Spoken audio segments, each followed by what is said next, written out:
In a rapidly shifting society, now more than ever, it is essential to stay grounded.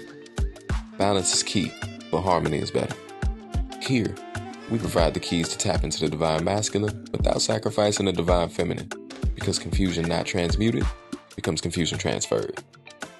This is Divine Masculine Activated, a weekly Tuesday evening tap-in brought to you by Mastermind Connect and curated by the good brothers J.D. Weatherspoon and Courtney Grange. We invite you to grab your activation method of choice, get comfortable, take a deep breath, and bring your whole self into this space.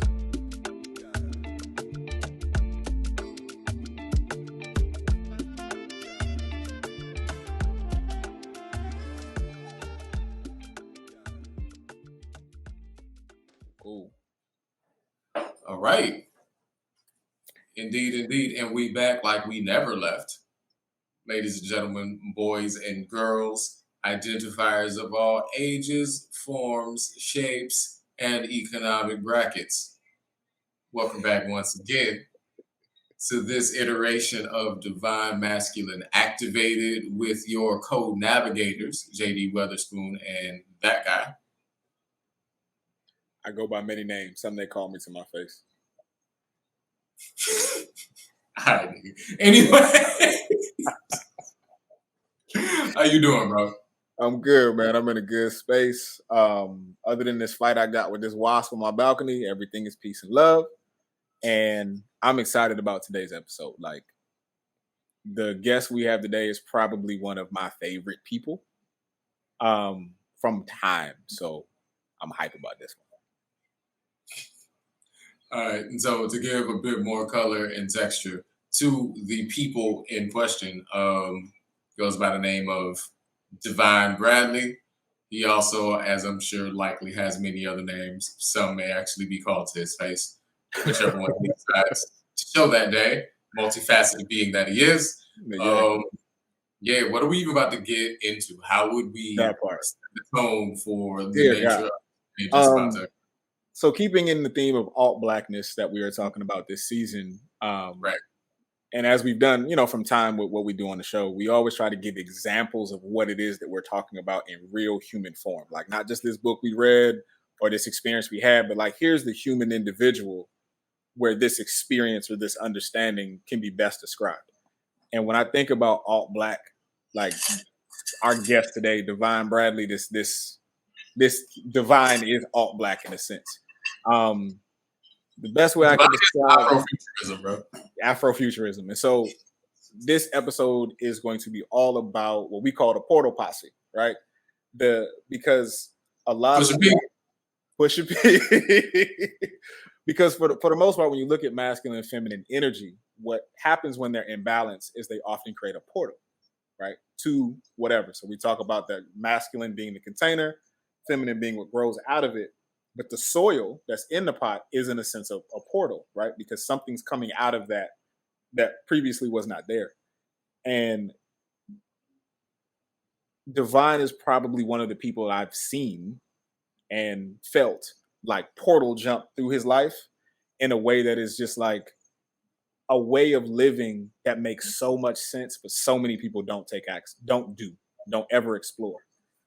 Divine is a good mix between Willy Wonka, Walt Disney, Ferris Bueller, the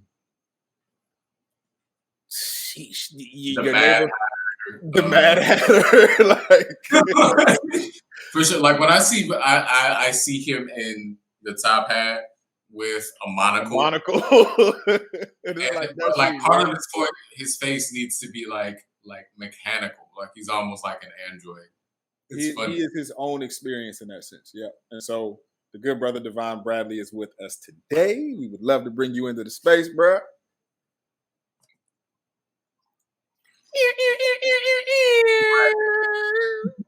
Then the fog machine comes in, and then he rises out of the floor. You see I got a half cyborg back there. Right. He comes in. What up? What's brothers? going on, brother? Feeling awesome. Feeling great. Thank y'all for inviting me to be a part of this experience. Definitely feels like a portal and you all are the guides into this portal that you will give access to your audience. Where on earth are you? I am in this little village of Brooklyn. You're playing in Brooklyn. Yeah, the little village of Brooklyn that raised me.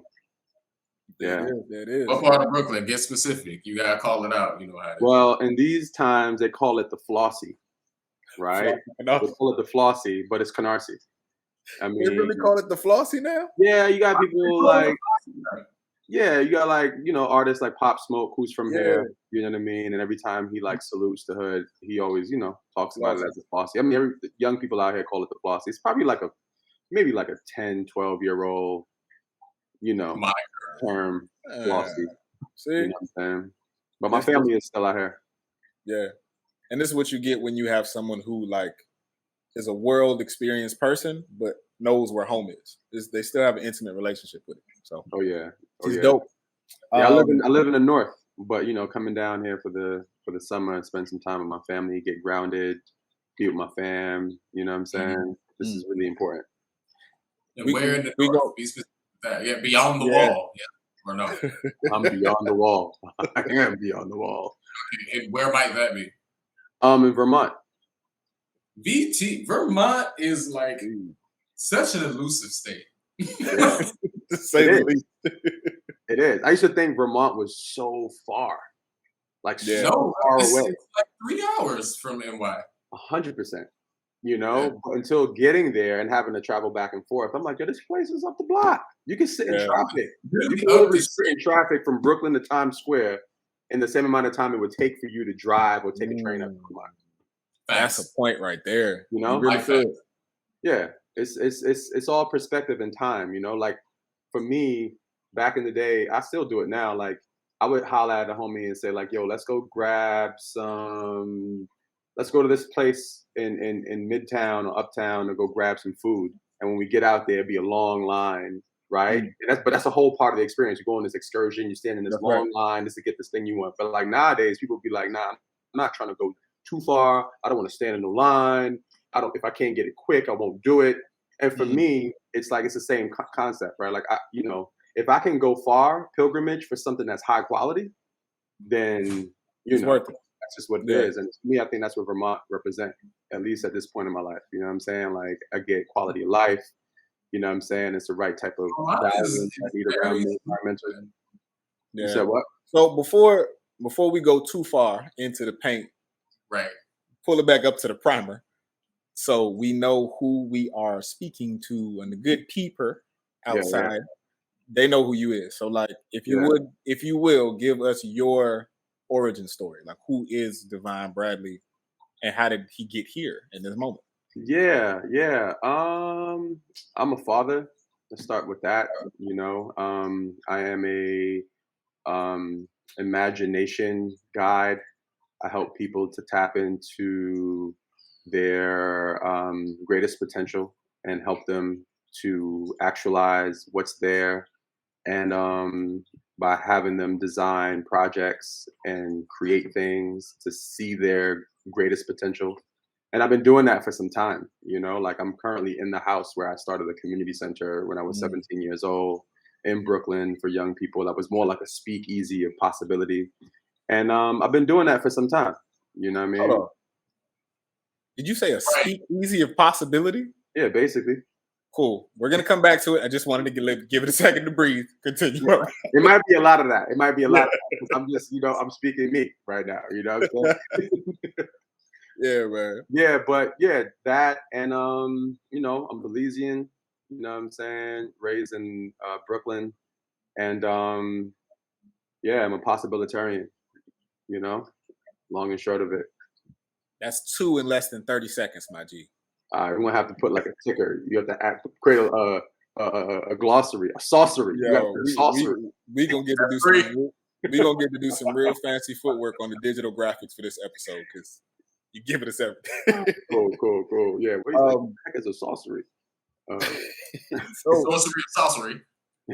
If I could for a second, I want to double click on that component you were talking about in terms of creating a community center in your basement. Mm-hmm. because the way you and I met was through community in a sense, or in a way that I had never seen it done before. Mm-hmm. And I think what I've learned the most from you is the authority to use language in a way that embraces what possibility really is, as opposed to just, well, this is the definition, this is how it fits, and I'm going to help stay along that. I'm going to contribute to that.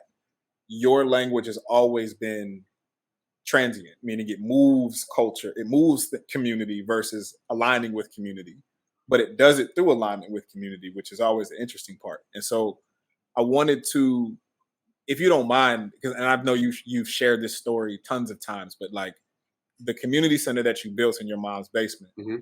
why did you do that? Like, you say it as if that's no big deal, and you was like, sure, I mean, but it isn't. there's a beautiful origin story behind that. What I would love for you to share as the introduction to our audience of who you are. Yeah, for sure. So I'm from Bed-Stuy, so I'm gonna start there, and I cut my teeth in that hood. You know what I'm saying? I went to high school there, middle school, elementary, all of it, right? And I was subjected to all the things that was going on in my environment, and I seen all the archetypes, right? Mhm. You got the different archetypes in the hood. And growing up, you know, I've always thought of other types of archetypes and what the possibility could be of a neighborhood if you had these archetypes. So for example, like what would happen if you seen someone that was from the hood that was magical. You know what I'm saying? Like someone who could really make you believe in magic. You know what I'm saying? More than like Ronald McDonald, because you had him on commercials telling young people like you should believe in yourself and believe in magic, and a clown. But I wanted somebody who was like dripped in polo head to toe. You know what I'm saying? Was fly and like was talking all that magic shit. Like, yo, what, imagine if we could. You know what I'm saying? And it's not like I concocted that plan in advance. I ended up being that in survival mode. You know what I'm saying? Because I could have chosen the archetypes of let me be a gang leader, let me be gang affiliated, let me be a dope dealer, let me be somebody that's in the street that's shaking people down for they coins. But money was never a motivation. Freedom was. Freedom of expression was. Freedom to be who you were was like my number one thing. And I valued that. And so when I had an opportunity to think about my life post high school, which I ended up dropping out of because I knew I'm like, yo, this is a game that I can't get out of in the time period that I need to be getting out of school, right? So I got out, got my GED, and in that I realized how simple it was just to like get up out of school. You know what I'm saying? Take a test and you out. Like that's it. That's all you got to do. But in that decision making of like, what are you gonna do? You gonna go to the military? You gonna go to college? You gonna go work somewhere? What are you gonna do? And I sort of like placed my bet on service. And my name Divine, for example, came out of that also. That was like, the fruit of that period of my life because my birth name is Andujar. You know what I'm saying? My dad named me after a baseball player, Joaquin Andujar, but I wasn't running around saying like, "Hey, my name is Andujar."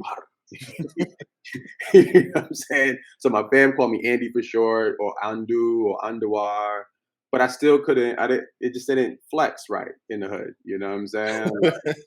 So I never really owned it for real. And I remember when my boy got murdered.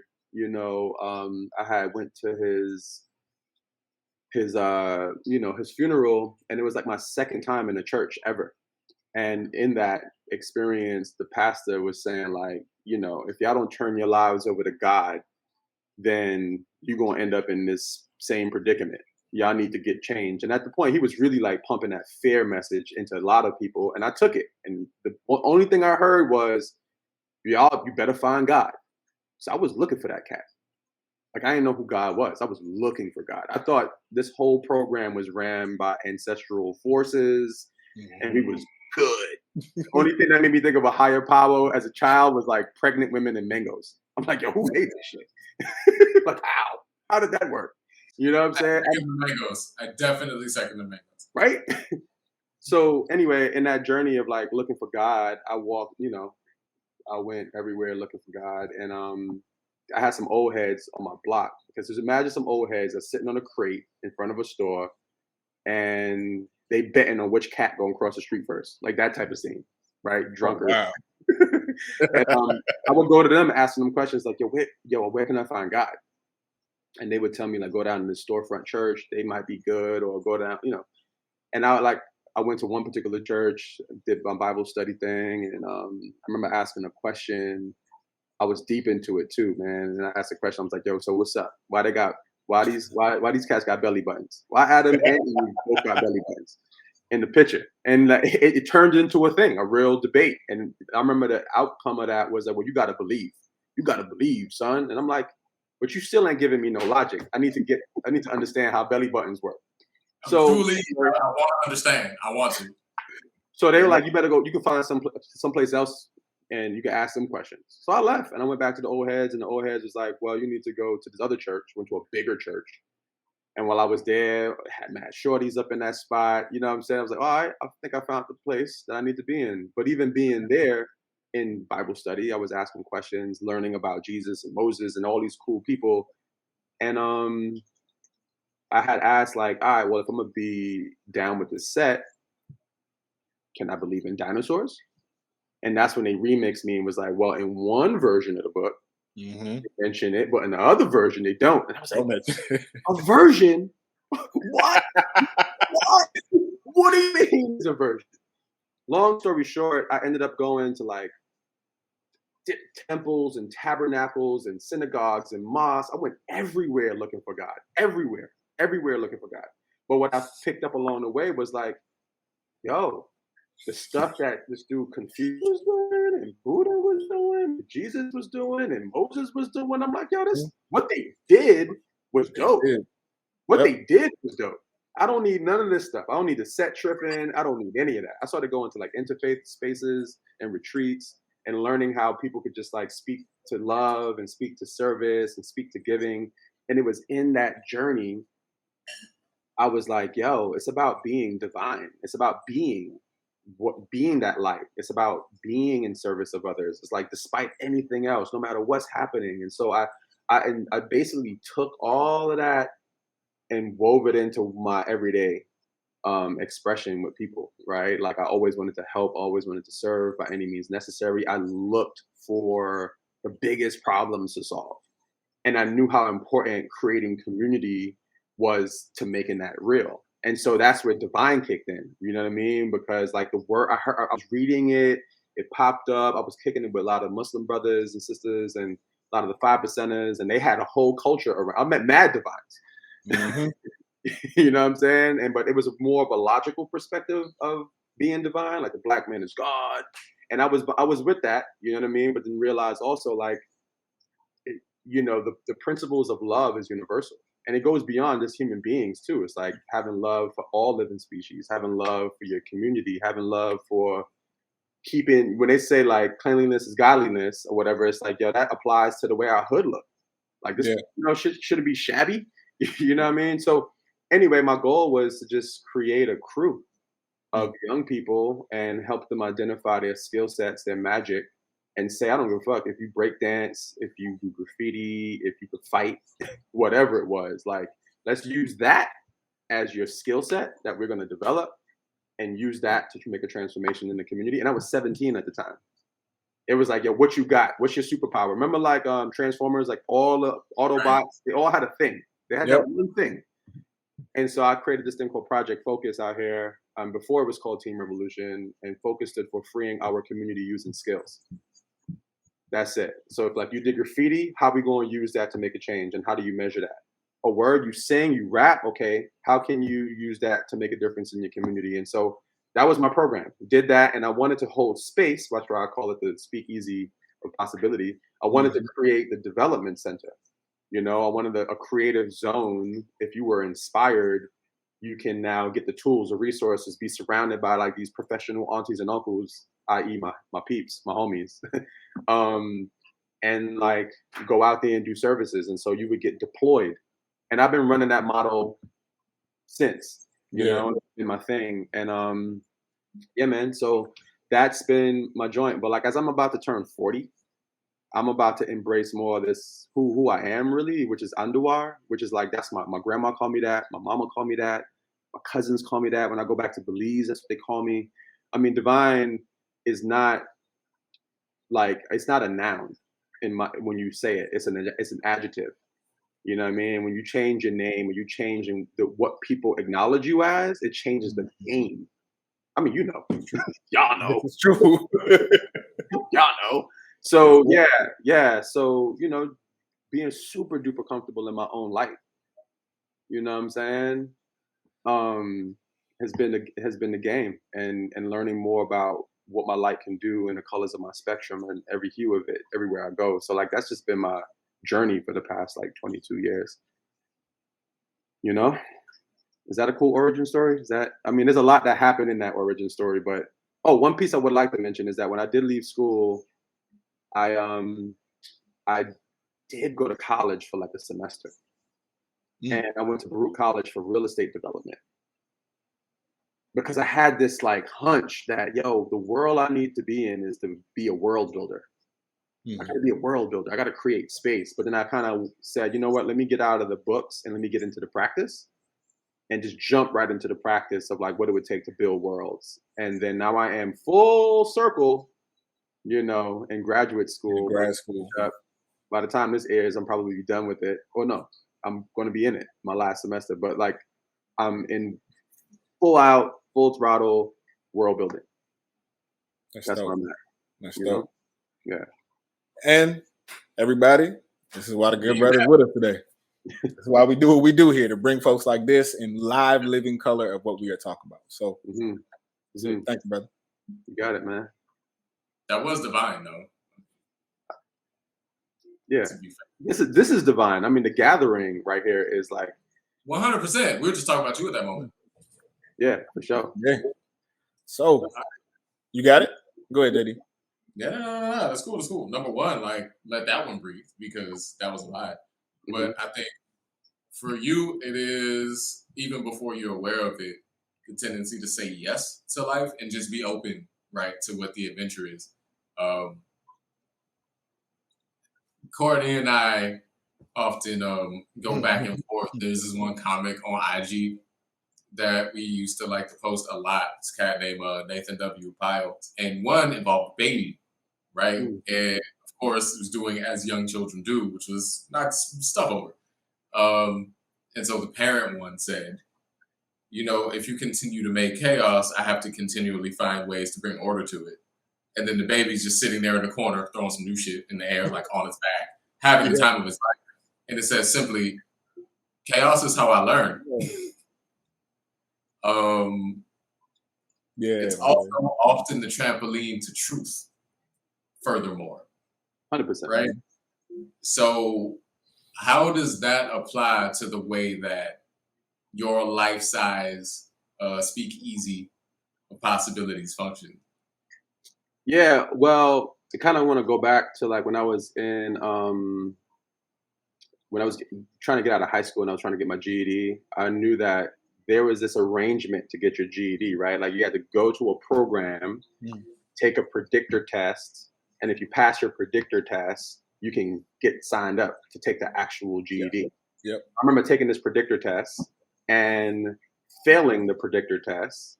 Failing, not low grade, but failing it. I'm like, I was going in that shit mad confident. Yeah. I get a low grade maybe, but not failing the shit. So I remember asking everyone, and everyone was giving me the runaround. It was like going to customer service after Black Friday or some shit, and no one's there to help you. And I kind of like other friends too that was in the school. They also lost like faith in that and dropped out. I didn't, but I still thugged it out and stayed in there for like maybe 2 or 3 more months. Long story short, I met one of the faculty members off campus, pressed him, and was like, "Yo, what's up? What's up with this?" So I stayed in the headspace of like, I need to get up out of here. So I asked him like, how the hell did this happen? He pulled my coat and was like, "Look, man, if we actually," he was telling me he was leaving. He's like, "But if we actually pass students that pass, we wouldn't have any kids to teach." But it made me then go back to all the young cats that was up in that spot that dropped out. I said, "Fuck this, we out." Two, never got their GED. Yep. Never got their GED. Two, the homies that also dropped out, because when you left this school, It was like when you go to a country and you leave the airport and there's mad taxi drivers that rush you. That's how Yeah. that's how the dope dealers were. That's how everybody who was in the streets were around the school. So when you left, it was like, yo, if this diploma don't work, come sling these rides.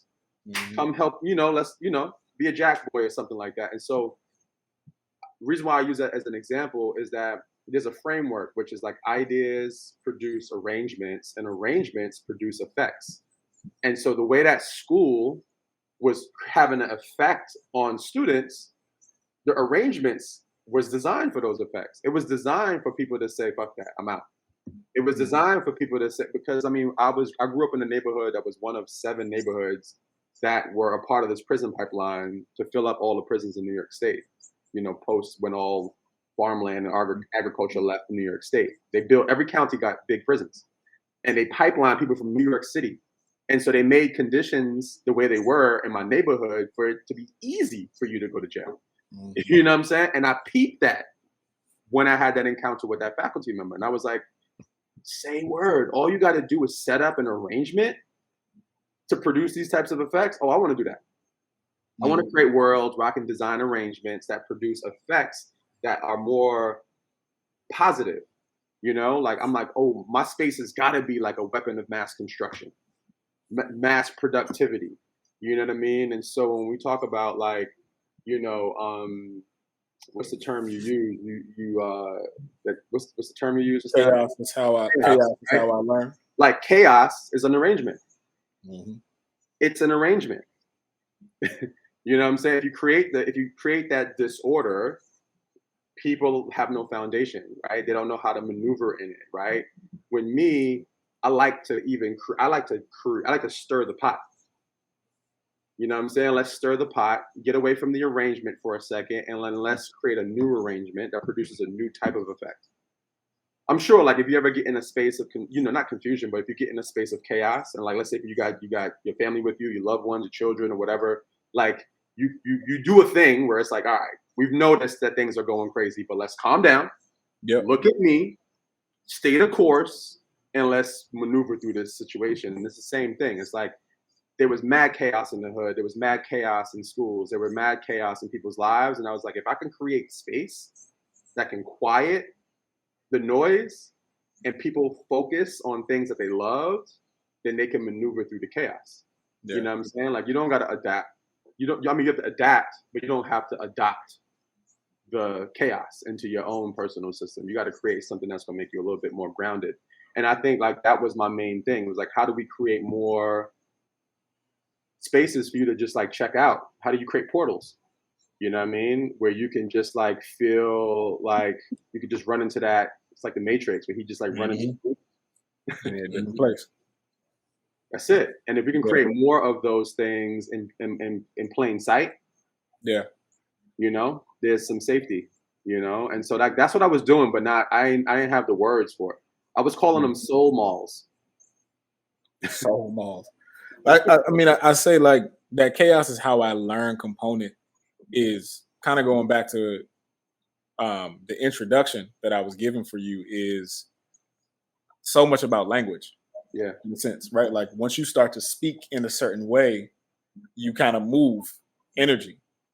And then people that are drawn to that start to want to learn more about that way of speaking, or people that are repelled from it run away from it. And so it is in a sense very polarizing, but it's interesting in the same time back to like the portals and community. Whoever's drawn to it, like there's a level of transparent loyalty. You know what I'm saying? Because it's like, oh, we're going in the same direction. Mm-hmm. We may not always travel in the same car.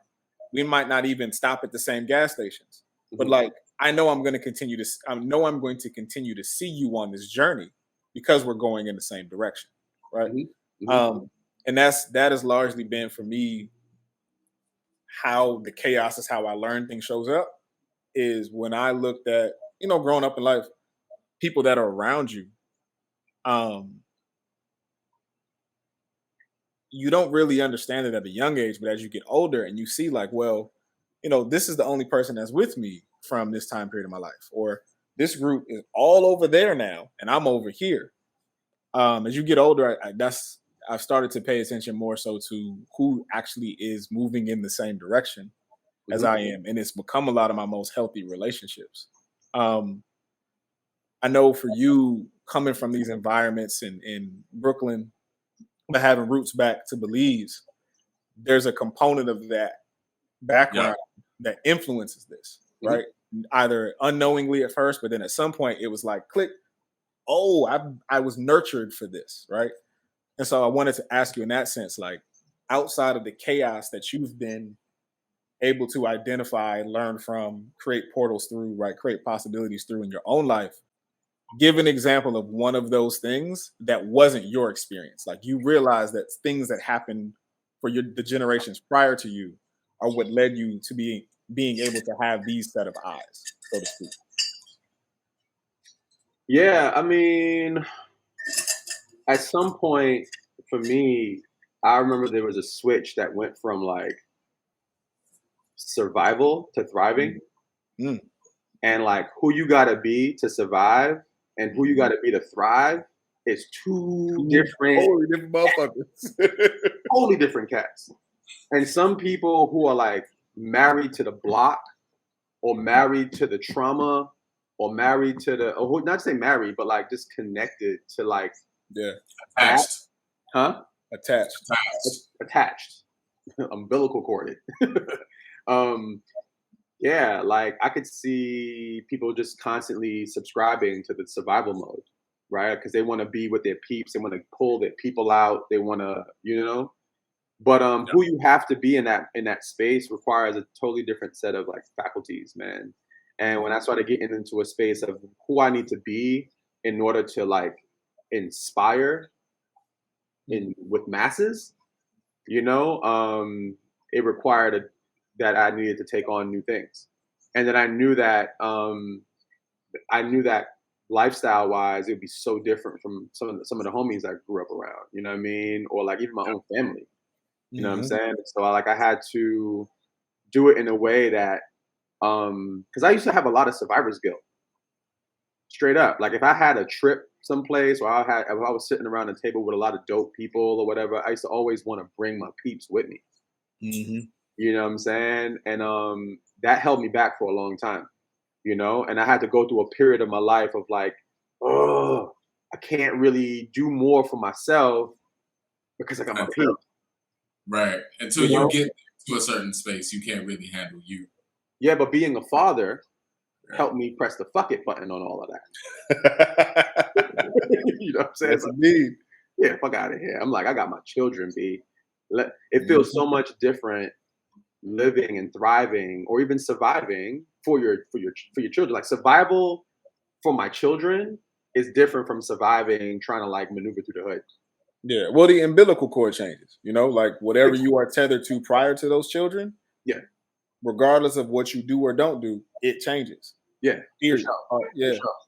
And even now, right? Like I think I take on new activities and I realized I was doing this for years though. Like I would go on missions not because of the outcome, but because of who I knew I had to be in order for me to be on that damn journey in the first place. You know what I'm saying? It's like sometimes you just got to choose a mission because it's going to bring you, you know, if you made a commitment right now to say, look, Mike Tyson said he's willing to fight you toe to toe, and you made that commitment, how you show up from this point until that fight is going to be different. Yeah. You might get your ass hurt. You might, but you're going to give it your best shot, and you might have to adopt new principles, new focus, new everything. And so it was shit like that. Like I would go ahead and make the most ambitious goals, not for the goal. Fuck the goal. It's who I knew I had to be to do that. Because I realized anytime life happens to you, it does that to you anyway. So I used to just design like shit in my life. I used to diagnose myself with shit. No, not from a disease or illness standpoint, but I used to just like tell myself. I used to give myself like news. I'm like, dude, you gotta get a 7,000 square foot home and turn it into a retreat center. A lot of money to do that shit. You know what I'm saying? It's like, but it's who I knew I had to be in order for that to happen and be real that I was more attracted to. And I then started to like focus on like giving people the same options by calling it projects. Like, yo, what's your big project that you want to do? You know, or helping people to design projects that if you create this project, that shit will change you. Or you can wait for life to change you. But why do that? You know what I'm saying? So language came along with each of those journeys. You know what I'm saying? Because I was always trying to convert light into language. And everywhere I went, I had to make my own damn language to go along with it. You know what I mean? Word of the world. You're making a new world, so you need to create the vocabulary to explain it. You have to. And that was always like it was hard, but once I got like confident and like, well, if you don't know what the hell a creationship is, that's your business. I tried to make it simple for you to understand. Creation, ship. You're not going to need to understand it in order for you to carry out the mission. So clearly there's nothing left for me to say to you. No disrespect. It's just like, I'll move on. Yeah. And that's hip hop. That's culture. That's what, in my opinion, that's like what hip hop is, right? It's like, how are you able to, you know, rhyme to your own beat? You know? I dig it. Makes sense. Does that make sense? Yeah, what to say? Like, all right, cool. Makes perfect sense to me. And even the hip hop reference, like JD and I have numerous instances in this series where like the only way for us to really explain something is through the song, right? Or through the verse that encapsulates it. Because other than that, it's like, I mean, I could give you a watered down version, but this 2 bars right here explains it. Yeah, and that's another thing too. Like I'm saying, when I say hip hop too, it's like minus music. Yeah. So minus like lyrics. Yeah. Minus lyrics. It's like hip hop is breakdancing. Hip hop is art. Yeah. Hip hop is dancehall music. Hip hop is doing the break. Right. I was wondering when the Central American dancehall connection was gonna pop up. But yeah, no, it's the ingenuity, engineering. It's right? the expression. You know what I mean? It's the ability to be confident in your shit and say what you say. But how do you create language for possibility? Well, that goes back to the world. You got to create the space, right? Like you got to set the tone. You got to get the linoleum or the cardboard. You got to make sure it's on the floor, and to know where to put the dance space for the breakers, right? You got where the speakers gonna go.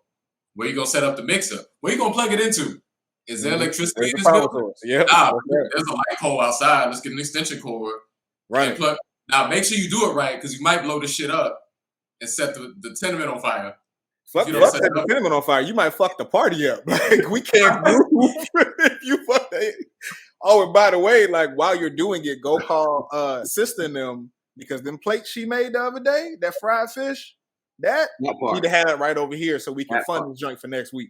Yeah, right. Like, and these are that's alchemy. Yeah, that's alchemy. You feel me? And that's the thing. It's like, how do we do that?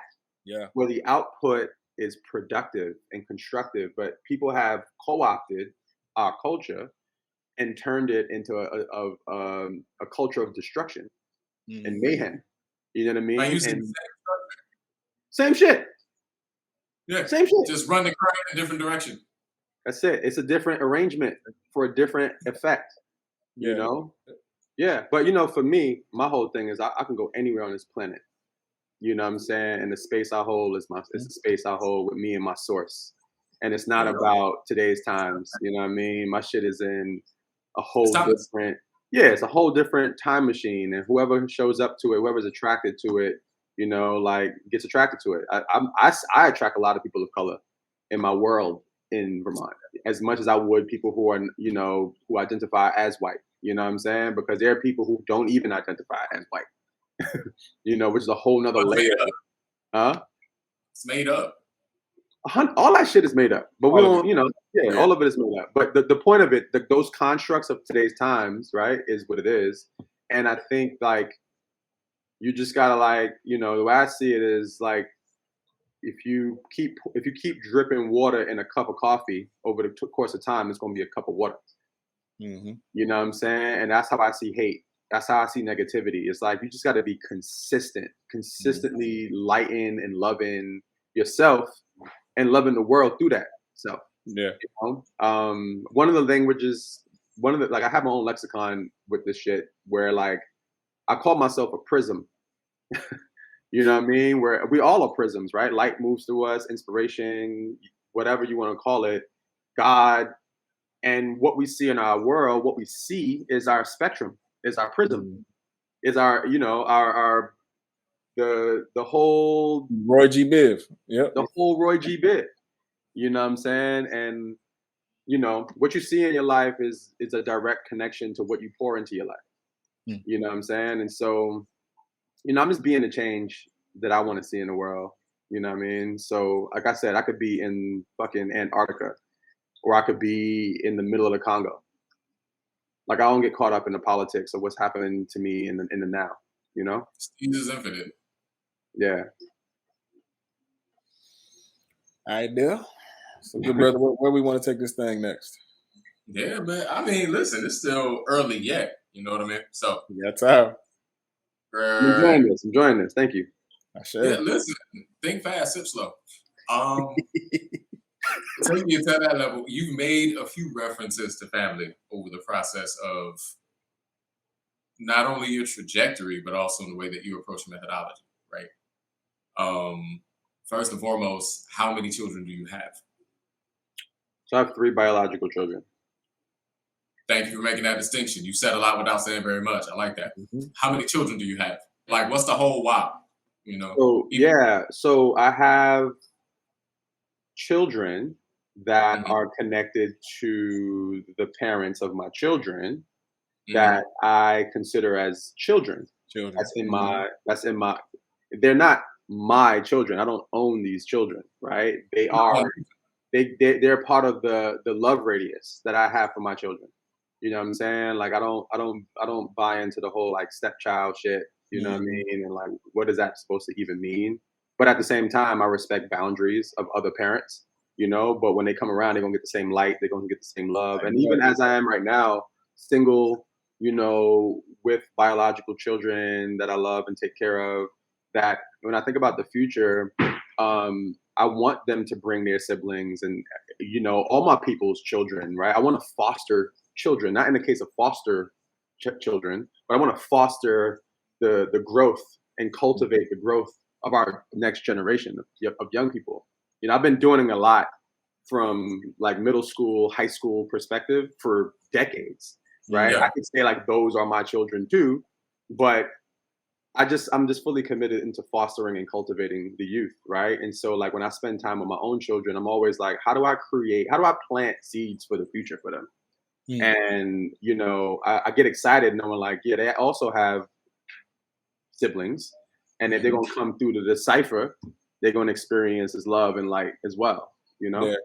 So quick to double click on JD's question around that with the children piece. Divine, where you and I met was in a world where we were heavily focused on the youth. Yep. And so from those days, like you said, you can consider them your children too, in a sense. Yep. What is something from that time with regards to fatherhood, parenting, supporting, mentoring, nurturing, that you brought into fatherhood, right? Because a lot of the work you were doing was simultaneous with your growth in fatherhood, having, the ages of your children. So kind of what came over from that experience into fatherhood, or what's an example of something that came over from that experience into fatherhood? This is a great question, because when I think about the times we're in right now, I had asked a question not so long ago, and I was like, how long before the term father or mother is like no longer a thing? Yep. It's not a thing, right? It's something. And so I think about it's something. It transforms or adapts. You become a parent, right? And so at the core of what fathering is to me, the root is further. You know what I mean? Like, how can I support someone in going further, whether it's further than me, further than where they are? And it's always been that when working with teenagers, it's always like, yo, how can you go further? How can you go the distance? How do you push this vision out into the future? And that is the stuff that has been transferred over into how I work with my own kids. Like, my role is for them to see very little limitations in their life, very little limitations in their being, and like I'm always pushing and creating experiences that help them to see that. You know what I mean? Like see how far your light can go. You know, and so even as like what the role looks like, it's more like a combination of like uncle daddy. You know what I'm saying? Like a cool uncle who's a father to everybody. He's an uncle daddy to everybody. You know what I mean? And not play. I mean, there are some people who have this like role of like, damn, you all like the fathers I never had. You know what I'm saying? But I love to give children space to be who they are, and I meet them where they are, and I help them to grow from that. Because even with my own children, I look at them like, I mean, one analogy I can use here is like plants. Like I got 3 biological children. One is like a succulent. Coconut tree. You know what I'm saying? And so, but you gotta allow yourself to see them as they are, and not with this program of like, I don't care who y'all are. Y'all gonna be who I'm telling y'all need to be in this world, and that shit is ran by fear. You know what I'm saying? And I get parents who do that because they've gone through some shit, they holding on to some trauma, and they want their offsprings to fall in line. Yeah. You go to this school, this is what you gonna do. And I'm like, nah, I'm not doing that to my kids. You know what I'm saying? In fact, my kids are going to show me who they are. And with that, it's going to surprise me. And I'm going to feed that. Yeah. So one of the things I started to really get into for real, is growing food. You know what I'm saying? Like when you come to Vermont, like that's the zone I'm in. I'm in farm zone. I mean, bro, why wouldn't you? It's Vermont. Yep. Well, my children taught me that. You know what I'm saying? Like, so it's funny that you said that. Like, so Cord, that takes us back to a previous session where we talked about like the wisdom that your grandmother gave you. But you mentioned that like there's gonna be a time where a child has to parent the parent. And at the end of the day, like they're little Buddhas. Like they part of their representation here, like independent of the fact that they have their own destiny and their own trajectory. Let's not be so egocentric as to think that our kids' existence is for us, right? That being said, there is part of that role involves like bringing us back to speed on the lessons that we missed out on. That's right. Always. Yeah. So for you, like fatherhood and all its folly, like what's next to the plant husbandry, right? And just like adherence to the organic process of things.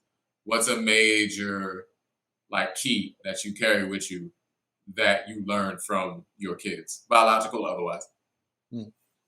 Yeah, the main thing is to inspire them. You know what I'm saying? Like meet them where they are and keep feeding them life. It's the same way like you got crops, right? That you want to yield and harvest one day, something, right? You got to keep putting the light out on where they feel doubt, where they feel like they can't do something. I'm always like, yo, how do we put light on that? You know, like for example, I was out swimming with my son, and I kept noticing he kept on going underneath the pool water with his holding his nose, enjoying himself. But I'm like, why you keep holding your nose? Yo, gotta do that. You have to do that. Yeah. I don't know how to do it. And he's like, I can't. I was like, all right, well, today we're going to turn on you're gonna learn. Yep. And he's like, but how? And so it took a whole lot of fun on my part. It was like I had to use it as like an incentive. Like you want to spend more time in the pool. Well, the only way you're going to spend more time in the pool is if you could do these things. Right. So I had to find moments where he was really excited about being in the pool, and I had to incentivize. I had to make that the paycheck. You know what I'm saying? And so like you're learning your people management skills though. Because funny enough, back to Court, previous conversations that we've had, this goes like years back of how like properly applied parenthood methods made it easier for you to understand certain business principles. 100%. Like laws of incentivization, but not just like some shit that you made up, like, well, I'm giving you a check every week or every 2 weeks or however so often, right? But like, what lights you up? 100%. What's going you? What's that visceral oof that's gonna get you to buy into whatever journey I strongly feel that we should be on, but I need to make it make sense on your terms so that it's no longer coercion. I'm giving it to you when you need to receive it. Yeah, Yeah. it is, in my opinion, from my time in all the different working environments I've been in, it's the one thing that destroys hierarchy. It eats hierarchy for lunch because you could be the most influential CEO in the world, but if you talk to the person that inspires you, that person is teaching you, and you are therefore getting a paycheck from that person. And if you understand how to do that, that's probably been one of the things I paid attention to the most from you as well, Divine. Like, to funny to kind of make this whole little bouncing ball, go through the words. Like, JD, you talked about our conversation with that, but I've got those things from Divine in terms of paying attention to very early on. Like, wait, so you did what? And you were with who? And you got there because of what conversation? You was just chopping it up, shooting the shit. And most of the things that I have learned from a business perspective and knowing his brother for the years I've known him, none of it has really been about business. It's all been so human that it's like, oh, I get it. And so even in the spaces I exist in now around venture capital, it's like, no, I see how this thing works. Everybody's just moving based on inspiration or the lack thereof, or they're moving from fear, right? Back to those two components. It's like, can I inspire you to move in this direction? Or can I make you afraid enough to move in this direction? And some people choose one way, some people choose the other way. Real people understand that both are in balance, right? Yeah. Sometimes it is necessary to give fear. Like in the sense of your son, the fear or the equal and opposite is, if you don't do this, you can't spend as much time in the pool, but that's 1000% your decision. 100%. You see what I'm saying? Yeah. I'm not telling you you can't. I'm just telling you what is necessary for you to can. And then from there, you got to walk it, right? And that became the theme. That right it. there, that became the theme of our time, because it was like it started in the pool, and then it showed up in when we were playing pool, like billiards, And, what I'm saying? And we were doing a whole bunch of other things. It's like, all right, we're gonna focus on how we turn can'ts into cans. That's it. And like, if you got to create like a list, write down all your can'ts, and then like let's go through that list and figure it out, which is really the fear. And you got to change people's relationships to the things that they're afraid of, because fear is real. It's like, you can't just say you can't live without fear, right. But it's like, how do you, like, what's the playbook for when fear shows up and it gets in the way? As it inevitably does, right? And I think 100%. It's like the fallacy of stress free. That's not a thing. Nor has it ever been, by the way. There was stress at a slower velocity because, you're not getting bombarded with 16,000 pieces of stimulation on a daily basis because you didn't have a smartphone. Yep. Like, long and short, it's far more effective to share effective methods of stress management because depending on how you decide to work with it, like, that can be useful to you. You can build yourself up from stress. Sometimes it's some of the best fuel. Yeah. Yep. I would say, yep. Like, parenting is some of the most healthy stress, because once you make that commitment to move it forward, you know what I'm saying? Like, it's immediately accepting of a level of like weight or energy that is moving this way. You know what I'm saying? In the tradition in Ifa, they talk about ajogun, just equal and opposite force. Anything you push on, or you can take it to physics, like it's just gravity. Like, if you push this way, something's pushing back at you. But that's the thing.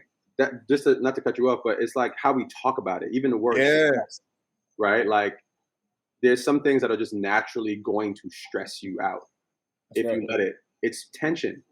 Or you mentioned physics, which made me go to tension, right? It's like, if there's a rub, how do you use the rub? That's right. There for a reason. It's like, how do you use the rub of tension? When they say when you're working out, lifting weights, it's like your muscles ain't really doing shit till you start really feeling the burn. Feeling the pain, yep. Everything before that shit is just moving. You just warming your muscles. Ready. You just get ready, yep. Yeah, so if you could somehow take the mechanics of how that works and apply it over to your day-to-day, you'll see it. I think the greatest teacher, though, is Earth School, man. Like, I think every child needs to just be in the earth. That's it. That shit teaches you everything.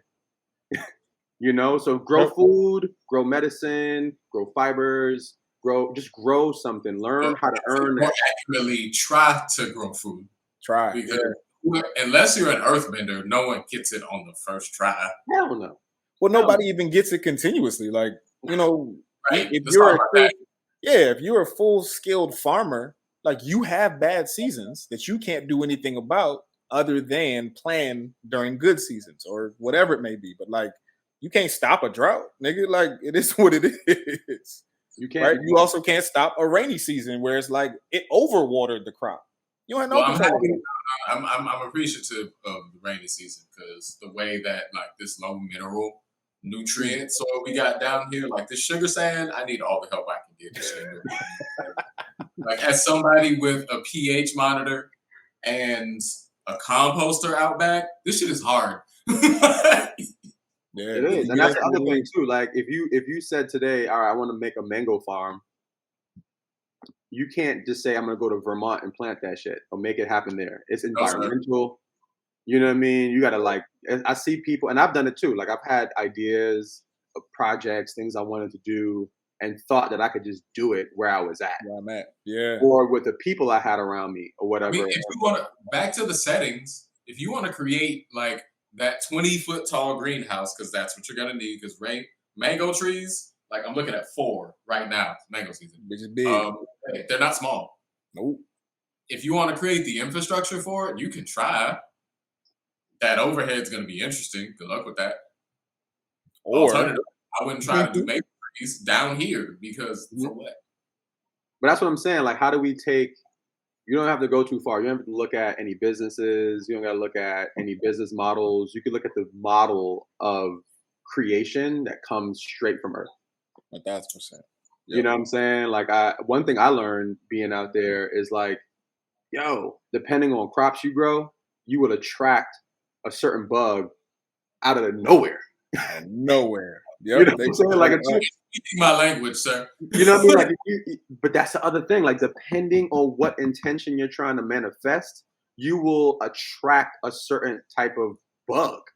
Mm-hmm. You know, like you might look at the bug as like, "Hey, you fucking with my crops, B. Come on, squash beetle, get the fuck out of here, right?" But you growing what the squash beetle needs, and the squash beetle is out here looking for more squash. You know, or things like it. And so, you know, don't be, you know, when you start coming up with ideas and wanting to do certain things, you start to attract certain types of problems your way. You know, and everyone's different. You can go out there and like create like a bug zapper all you want, or you could get a gang of praying mantises. Move it around and do what you gotta do. So yeah, fully earthen, man. Nah, but dead ass serious. It's funny that you mentioned the bugs. It's like as soon as the backyard gardens started getting popping, like the cayenne pepper plant started like doing numbers.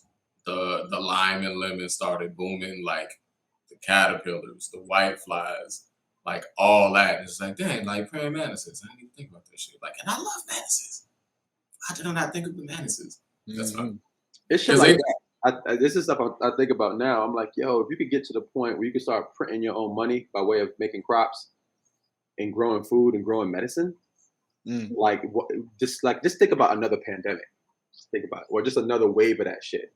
Grow your food, grow your medicine, grow your bud, grow all that shit. Do it and teach the kids how to do it. You know, because it ain't easy. You know what I'm saying? You have to earn this shit, and you know, and then when you look at like droughts and rain, you have a totally different relationship to it and appreciation for it. And we're so removed from it. You know, they did like concerted efforts of erasure to let people, especially people of color, to say like, yeah, I don't do no agricultural shit. You know, another people land. Yep. Yeah. Nah, if you got land, man, I mean, I know you got land out back home and yard and all that. Yo, that's the shit. That's where it's at. Absolutely. Yeah. That's my retirement plan. I'm gonna be in Earth School for the next. I can't as long as I see my future. You know. Yeah.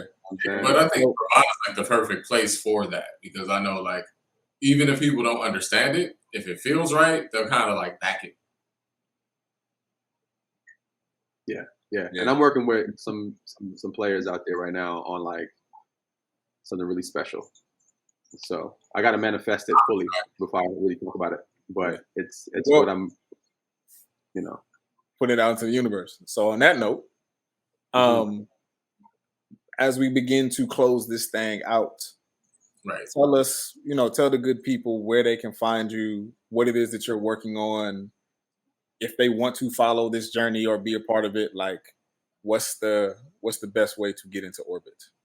Yeah, if people are curious, they could just hit me up, ask questions, through like social media platforms, under the name Divine Bradley, or you can catch me at Bennington College because I'm working with that institution at the current moment. And come see me out in Vermont. But yeah, it's more like I'm not promoting anything right now. You know what I mean? Like I'm in less is more mode, where I need to stay as focused as I can and really want to attract more people that are like about the same type of focus. You know what I'm saying? And I think I'm gonna be heads down for the next 2 years doing that, but definitely want to attract more people that want to love the same. You know what I'm saying? Like love community the same, love the earth the same, and like that's just the program I'm on right now. So not doing any promotional drops on anything commercial at the moment. But I am converting a college into a theme park. So that is, they can come and check that in the near future. That's thing. Yeah, cool. That's thing for sure. Well, it's good. Converting the what into a theme park? A college. I'm converting a liberal arts college into a theme park. And then the goal is to expand that to other institutions. So it's like I designed a course that allows for students to take what they're learning and their curiosities on campus, off campus, and have them be a part of this gamified experience that helps them to take what they're doing off campus into getting more real life experiences with it.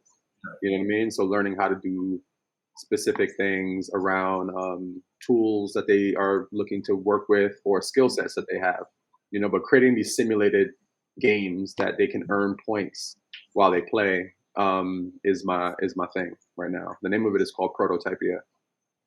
And so far so great. Going live this fall. Prototypia. I like it. Yeah. So you did make that happen. I remember having that conversation on the way to the Sweat Lodge. See? Yeah.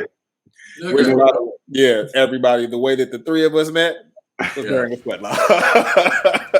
Yeah, even Portal Posse, Portal what I'm saying? Posse, yeah. We could add a whole other episode about Dome Depot. See? Wait, boom.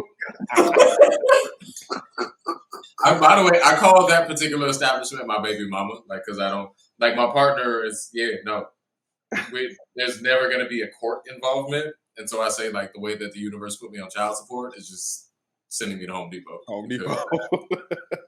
I'm in it with them for a car note, pretty much every other month. Yeah, I think the industry needs representation too, because you got Lowe's and Home Depot and a whole bunch of mom and pop hardware spots, but there needs to be there's mad room for it.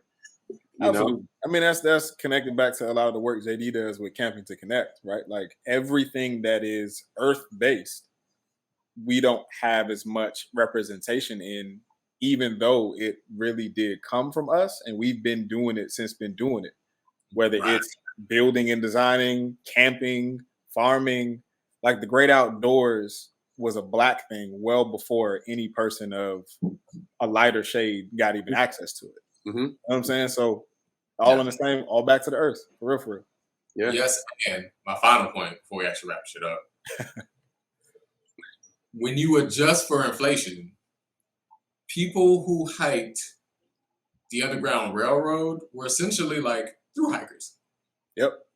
Had to be. They hiked from this state to this state. That's it. When you do the math, it's all right, cool. So basically, they did the Appalachian Trail with way more primitive footwear. Yeah, I always think about even today's fashion and all that. If some shit were to go down, Jordans will not make it on anybody trail. That's good. Your feet will.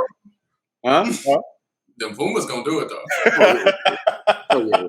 But perspective changes depending on your lifestyle. This is true. And so it makes me think like, yo, I would if I would not purchase anything if it's not an asset, that shit better be functional. Hello. But form and function, like it still gotta be fly, but yeah, that shit gotta work. For sure. Yeah, it's never not going to be fly. Yeah, fly and functional. But with that being said, all right. Well, on that note, thank you, good brother, for coming through. It's a blessing as always. We appreciate you. Yeah, we'll be in we'll be in each other's ethers very, very soon. Yeah, right. So let's walk these dogs real quick with today's gratitude, attitude, latitude. I guess first and foremost, gratitude. Thank you to the good brother Divine for stopping through, jumping us into the seat of conductors for the portals that he walked us through over the time that we was here together. If you missed it, you missed a lot. Go ahead and replay it, check it out. We hope that it was nutritious to you in whatever way it came through. Latitude. What you think, JD? Be your own speakeasy of possibility. Whoa. Be your own speakeasy of possibility. I like that. Latitude. What we got? Get back into the earth. I was about to say, apply to Earth School ASAP. Apply to Earth School. However whatever that means to you, get back into getting into the earth in some way, shape, or form, and let it use you. That'll be another. All right, y'all. We appreciate y'all. Thank you for coming through for another episode of Divine Masculine Activated. We will see you again very soon. Trust in the earth and tie your camel. Peace and love.